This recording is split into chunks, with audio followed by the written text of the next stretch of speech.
Hello everyone, welcome to my channel. Today is the day that I am gonna share my testimony.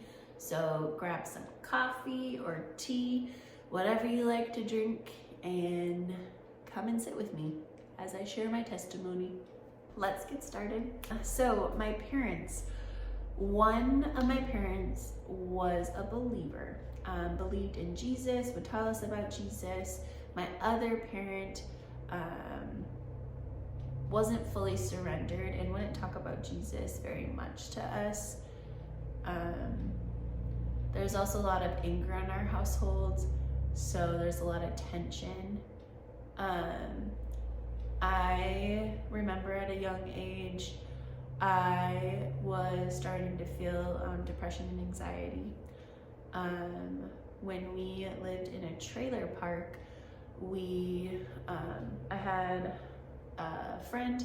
He was one of my best friends, and he came over one day and he said, "Hey, I saw my parents do this. We should do this." 5 or 6-year-old, I don't remember what age, but as much as a 5 or 6-year-old could have sex, we did have sex.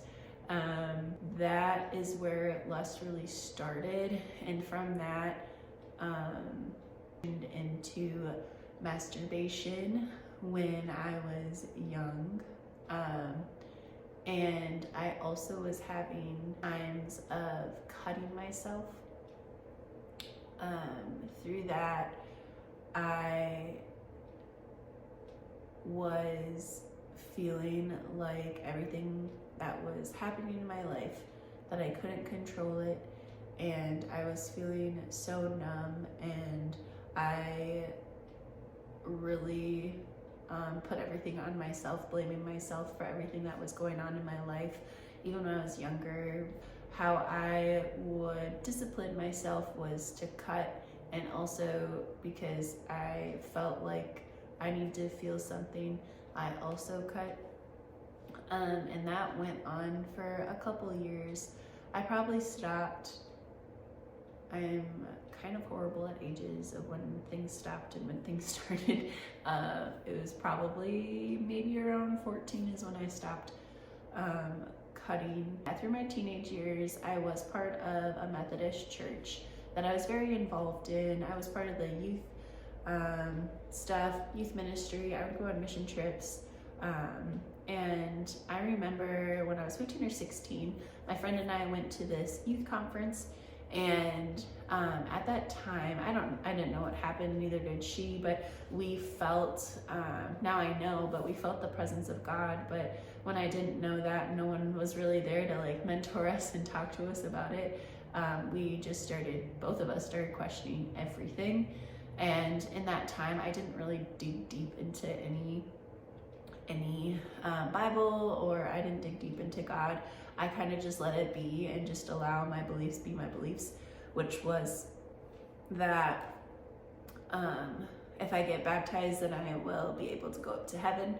And if I'm a pretty good person, then I'll get up to heaven. And that's kind of what my thought process was and beliefs were through up until I got saved. It was 16 or 17 is when I started feeling that numbness with a boy and weed. And so I went to alternative rather than kept cutting myself. I was still really struggling with depression and anxiety. It kind of helped in insecurity, but it kind of helped when there was a man that found interest in me, and I was able to kind of find security in him. And so 17, 18, my sister had a child, and after she had this child, she kind of went through this postpartum depression with just not wanting to eat, just kind of super sad, super depressed, super just kind of not wanting to live. But she went through this like complete transformation when it took quite a few months for her to get out of that, but she came through like a complete transformation with Jesus. And at that time, I didn't really know what what was happening. I just knew that she was meeting with someone, but I'll kind of come back to that in my testimony. But so she had the kid, I was very like adamant that I'm not going to come back. I'm not going to see my family. Like once I leave, I'm not coming back. I was adamant. But then she had this kid and I was like, well, now I can't, because now I have a nephew and I want to love on him and I want for him to know his aunt. So I ended up not leaving, not coming back, I should say. When I was 18, I did go to college. So my freshman year and my sophomore year of college, I was not gonna party. I was adamant, I'm gonna get good grades so I can get into nursing school and so I can live a successful life. So freshman year, that's how I lived. Sophomore year, there was a little bit, I didn't party, but there was a moment in my life that I was hanging out with people that were part of the LGBTQ plus community. And I started having thoughts of, am I bisexual, am I lesbian? So I was having these questions and I was really confused and I was just like, I don't know like if it's for me or not. So my parents actually came and we had a conversation. I was talking to them about it and my mom was like starting to cry and my dad got super furious and they're like, no. And they're like, and I was like, okay, like I told them, okay, like don't worry about it, like I'm not gonna, because I didn't want to disappoint my parents, but at the same time I was like, well, I'm so curious and they're not here, so might as well try. So I did it up having a girlfriend for like 2 weeks, but it really, like, even when I was in the world, I was like, no, like this is not for me. Men are who I like, and I am straight. So I did go through that, but also in my third year of college, that's when you apply to the nursing program, and in that, so I put like all my time. I really idolized, I really felt like if I don't get into this nursing program, life is over. Like I won't be able to, because I really idolized being a nurse. I really idolized being successful. I really idolized really making nursing higher than what I should have been. So I poured my heart and soul into it, and that's what my life was. And so I remember receiving the denial letter that I did not get into the nursing program, and they were so sorry, and that crushed my spirits. My depression was at an all-time high. My anxiety increased tenfold. My insecurity increased. The thoughts of why am I even here? What is my purpose on this earth? Came back. Why am I even living? Came back, and through that time, I did not know what I was going to do with my life. I was looking at other colleges. Should I try this and that? But I really felt like I'm just going to come home, move home, and go from there. So when I moved home, it was to 2018 or 17 or 18, I don't remember. But I came back home, it was probably 18, and I was just searching for something.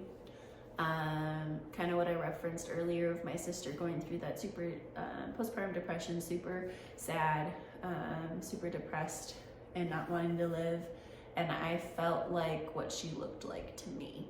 And so I came up to her one day and she was just visiting me, and I was like, what got you out of that rut? And she said, Jesus. And it kind of took me back, because I'm like, well, I know Jesus, like he's our savior, blah, blah, blah. But like, I don't get how he took you out, like, of your deep, dark depression. Like he's there and supposed to be there for us, but I didn't understand and comprehend it. And so she's really good about like me searching out the answers for myself in the Bible. She was the start of my salvation. She was part of my salvation. but she was like, you just need to experience the presence of God. Like, there's nothing like the presence of God.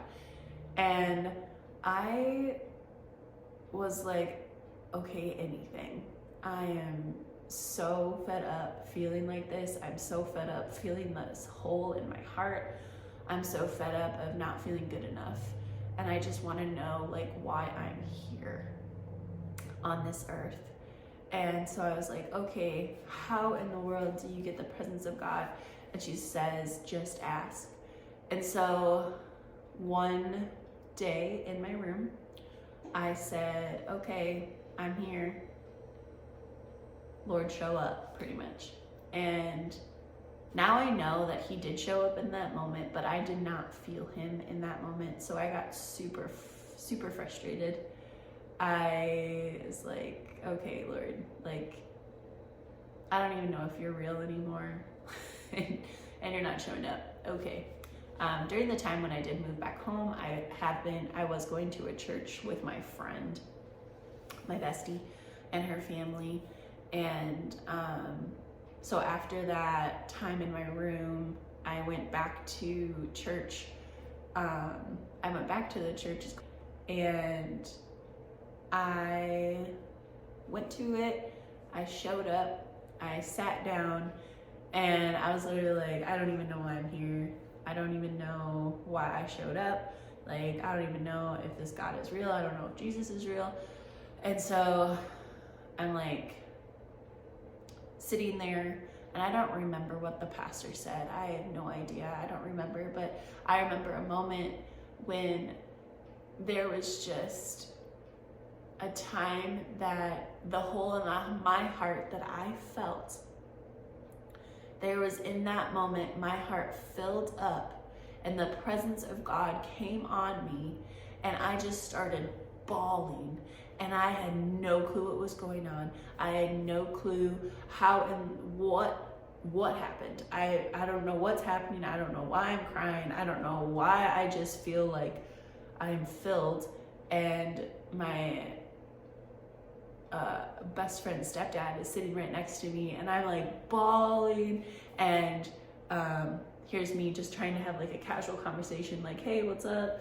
Like, how did you like the service? And me like crying, like I could not stop crying. Like, I'm crying, I'm trying not to cry.